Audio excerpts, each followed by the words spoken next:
And so Zaharoff pour Homme. Now, you can literally go onto Fragmental's channel right now, and you can see my reaction to this fragrance live. And I don't look impressed. I actually look a little bit like, oh. And there's a reason for that. It's not that I didn't like it. I was completely thrown by what this was, because at that point we'd had drinks with George Zaharoff. I'd met George Zaharoff. He's this mountain of energy, right, just coming at you, just love, positivity, and just care and brilliance. He's like,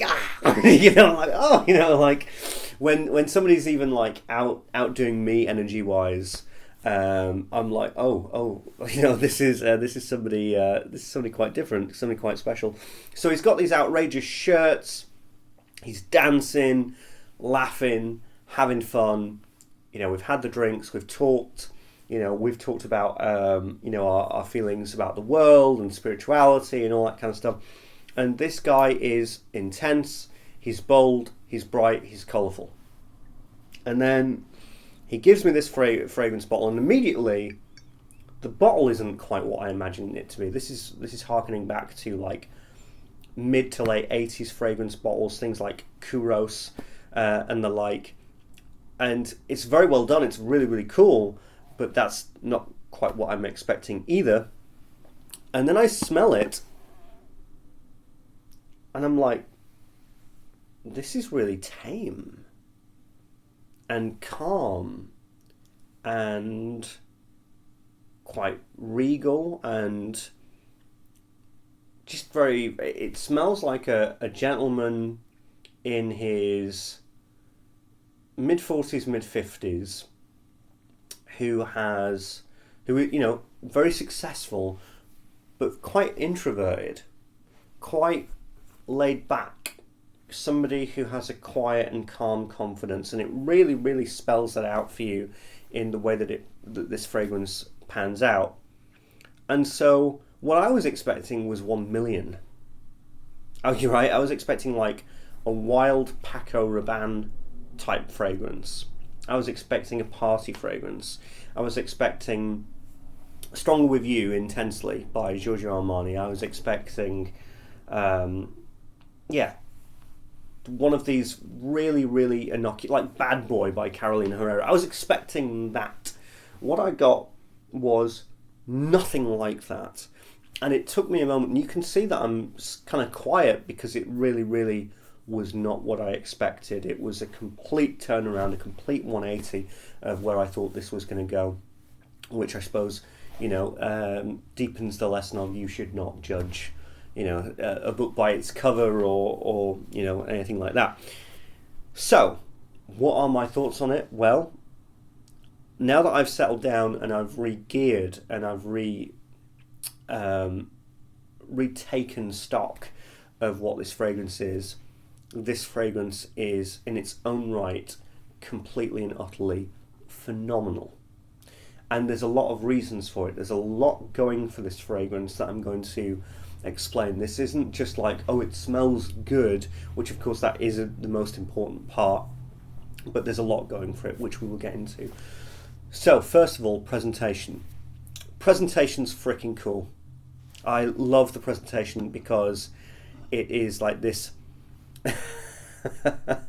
it's perfectly pitched in the mid to late 80s, maybe the early 90s, but not like after the early 90s, forget it. Then you've got things like Lamal coming out, and you've got CK1 and all those kinds of fragrances which are very sleek and very modern, even by today's standards. But this is like middle of the 80s, late 80s, where you had things like fragrance bottles such as Kuros. It even lends itself a little bit to cool water. If you look at the original cool water bottle, very similar. Brut as well, things like that. These sort of very, very, like, men's fragrances were really into shapes, hard-nosed shapes. You know what I mean? Circle, square, jagged, a lot of jagged edges and things like that were coming out at that time. That was the design pattern, because it was supposed to look like a suit. It's supposed to look like the shoulders and all that kind of thing. And this really does. It looks like a guy. You've got the head, you've got the shoulders, you've got this, freaking juiced body, and that was the rationale in that time period. So it harkens back, and it's probably the only thing that, like, the fragrance itself has elements of the 80s, and it has elements of those old school fragrances, but there's also a lot of modern things going on. There's a lot of twists and turns with the scent. The presentation is the only thing that's gone, no, I don't actually want to be that modern. I want to be old school, but I want to stick to it firmly. And I believe that if you're going to go retro, you either go retro with a solid and comprehensible modern twist that sort of marries into each other, the past and the present, or you go, that's it, I'm going retro, fuck you if you don't want it. And this is the latter, and I really, really like that. It's because of its unapologetic desire to stay in that retro space. And it's not a bad looking bottle, it's a very nice looking bottle, a very good looking bottle, and it does stick out very well among the modern bottles that I have in my collection. And that's the point. It can do really well, it can stick out, it can look good, it can look solid, and it can look appealing with the other modern fragrances that you can have. So I love the presentation. So I love the presentation, is what I'm saying. I really enjoy it. I love the Zaharoff logo. I love the... I just think it's so cool. The only thing that I suppose that I have a bit of a complaint about is I think that the signature pour Homme, I think that font is a little bit straightforward. It's a little bit basic, especially with the extraness of the Zaharoff logo, and you have a really, really nice font for the Zaharoff text. I just feel that signature pour Homme thing, if I was to be really, really super pernickety about it, I just think that that's a bit of a basic font, and doesn't quite go with the retro aspect, but it's a very minor thing that's just me being pernickety, if I'm honest. But overall, a fabulous, fabulous bottle, a 5 out of 5. I even think that one of the things that I really love about it is I love that the juice colour goes really well with the cap. There's some really, really nice colour coordination going on there. So the scent. Now, there's a lot of really good things about this scent. There are some things that I kind of cannot stress enough about this scent, and it's the quality of it. It's incredibly high quality. So you can go and watch that video that I was talking about, where I'm looking completely bamboozled and trying to sort of figure out and reassess and readjust to what this scent is, because as I said, I was expecting something like 1 million Privé, 1 million Lucky, something along those lines.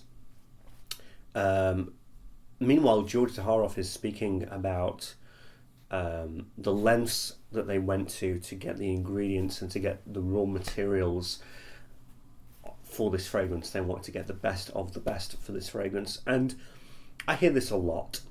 I hear these. I hear the talk of so many different perfume companies, of which they're like, we went to the furthest land, and we went to the, greatest, the repository of roses and flowers and all that kind of stuff. And I've heard that spiel so much that I'm very numb to it, and I'm kind of desensitized to it. So when he was speaking about all that kind of stuff, I was like, yeah, sure, okay, good, yeah, sure, of course he did.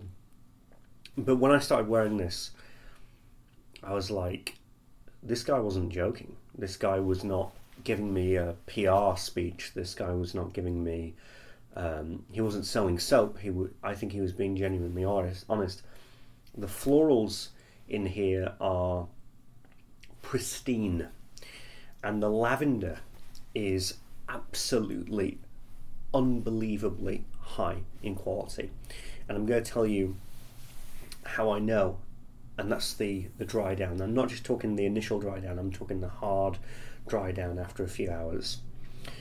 This is an aromatic, right? This has got a lot of things such as lavender, such as myrrh, such as, I believe, labdanum, and this has a lot of very precious and very perishable notes in here, incredibly perishable.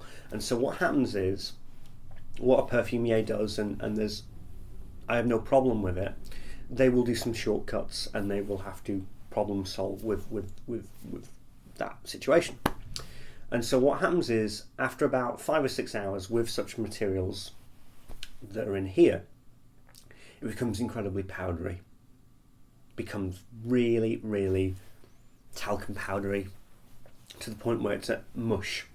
It's just a mush on your hand of just lavender powder and whatever, and the peaks and troughs of the notes and of those precious perishable accords, you can't really get them anymore, you can't really smell them. And so in the end, what you get is you get a very short-term high burst of quality, and they're just, dies. This was not dying. There is no point in this fragrance's lifespan on your skin where it becomes blurry, mushed, or talcum powdery, or powdery whatsoever. And that almost freaked me out a little bit, because I've never really experienced that. I've experienced that with like some super high quality niche stuff, but nothing at this price range. The lavender stays solid and solidified throughout the whole entire length of this fragrance, and that in itself is a testament. There is a fragrance that I have, L'Occitane Eau de Toilette, Lavender Bomb, powder by the end of it. Lamel, great fragrance, but now, these days, that lavender aromatic, there's no earthiness anymore in it, and it just becomes, just talcum powder by the end of it. The only thing that really kind of saves it is the vanilla and the mint and the sweetness. They've had to up the sweetness in Lamel to combat the powderiness that it will get from the highly synthetic lavender accord that they have.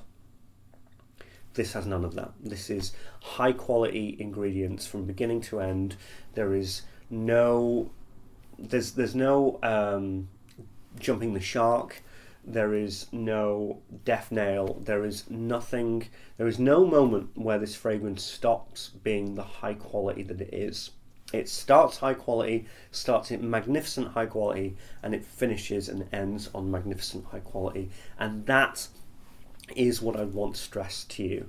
And especially at the price range that it is, that is remarkable. That is unbelievable. As for the scent itself, what is it? Well, it's not a clubbing, high intense fragrance. It is a old school inspired signature aromatic men's fragrance. Lavender is the main thing here, especially when you first spray this on. You get a beautiful blast of lavender with some spices, kind of like a peppery spiciness with some florals. Very, very high quality opening. The whole thing is high quality. Really, really, I cannot stress to you how high quality the juice is. Really, really top tier stuff. And yeah, there's this kind of aromatic cleanliness. Like there's really, really kind of clean element to it that's very brisk and just smells as though you've taken something out of the tumble dryer, and it's like sparklingly clean with this beautiful lavender. But then as it dries down, you get a lot of nice depth and a lot of kind of like Arabian Eastern depth, because it has got things like myrrh in there. I don't believe it has oud or anything like that, but it has frankincense. It has a lot of these spices and these smells that are very, very based around, that you can find in a lot of incense sticks. So it has this incensey pop, but it's never dry. And the thing that's keeping it fresh is the lavender and these cleanlier elements. So what you've got is you've got two levels. The base level is a lot of these Eastern inspired. It's like you're traveling certain parts of the world. You've got very, very heavily inspired Eastern smells, such as frankincense, myrrh, labdanum, incensey kind of things, with some woods and a little bit of fire. But then you've got this top layer that's protecting the bottom layer from getting out of hand, which is clean lavender, a little bit of citrus, quite an abundance of florals, and you've just got this cocoon, this beautiful mesh of masculinity, manliness, confidence, fresh, clean. And because you're hitting those notes simultaneously beautifully and perfectly, what you have is a phenomenal signature scent. You have a phenomenally versatile signature scent and a phenomenally high quality versatile signature scent. And that is where somebody like me, once I got my head around it, once I understood what it was, and it wasn't a party and clubbing, it's actually an everyday signature, well put together fragrance, I just couldn't stop wearing it. And this was in my list of fragrances that I could not stop wearing, because it becomes addictive, because it's just, you can wear it for anything. I want to go out, meet friends, bam. I want to stay in, chill out, bam. I want to go to this event, go to that event, do this, it clears the board with so many occasions and so many different events. I could put this on so many lists, it would be ridiculous. And because it has this high quality staying power, it's incredible, absolutely incredible.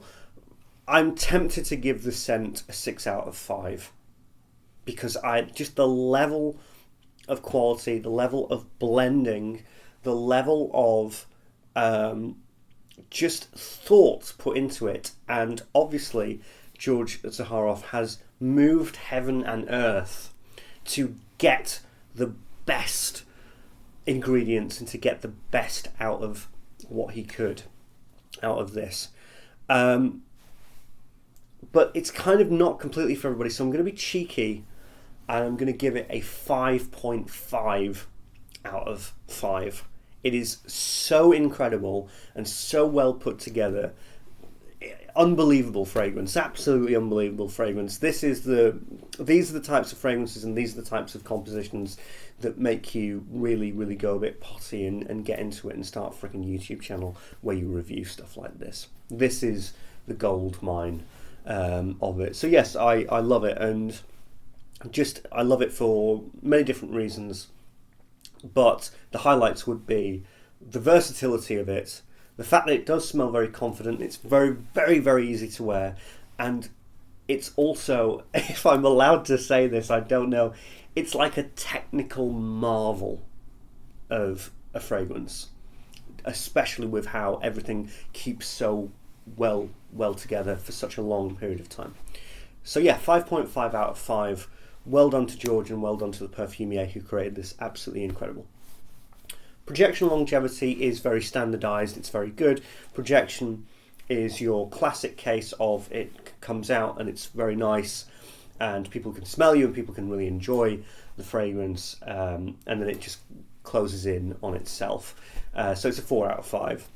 So like the projection is very, very bold and very, very strong for the first 3 hours. 3 to 4 hours actually, and then slowly it gradually closes in on itself to about the 12 to 15 hour mark, and then it just becomes kind of a skin scent. But yeah, longevity is about 12 to 15 hours. That's what I get. I get the whole day. It's great, fantastic, and that will be in part, in fact, large in part, due to the quality of the fragrance itself. So projection 4 out of 5, longevity 4.5 out of 5. Nearly beast mode, but not quite. So overall, I'm going to give this fragrance a 5 out of 5. Very easy, an easy 5 out of 5, by the way. Tremendously easy 5 out of 5. It has a lot of great elements to it. Performance is solid, and it's just a phenomenal fragrance. If you're looking for a signature scent, if you're looking for a fragrance that is incredibly versatile, that is both very masculine, confident, and at the same time very cleanly, and quite straightforward and quite easy to comprehend, and isn't too outlandish and isn't too out there, then this is something I would totally recommend. Yeah, I'd say it is for an older person, somebody in their late 20s, 30s, 40s, 50s. This would be absolutely up your street, ideal. But it's for a confident person, quietly confident person.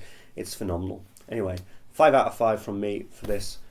I'm the Fragrance Express. I hope that you enjoyed this video. I hope that you got the information that you wanted. Please stay safe out there, and I'll see you tomorrow. Thank you. Bye. The sign, the sign, the sign, the sign.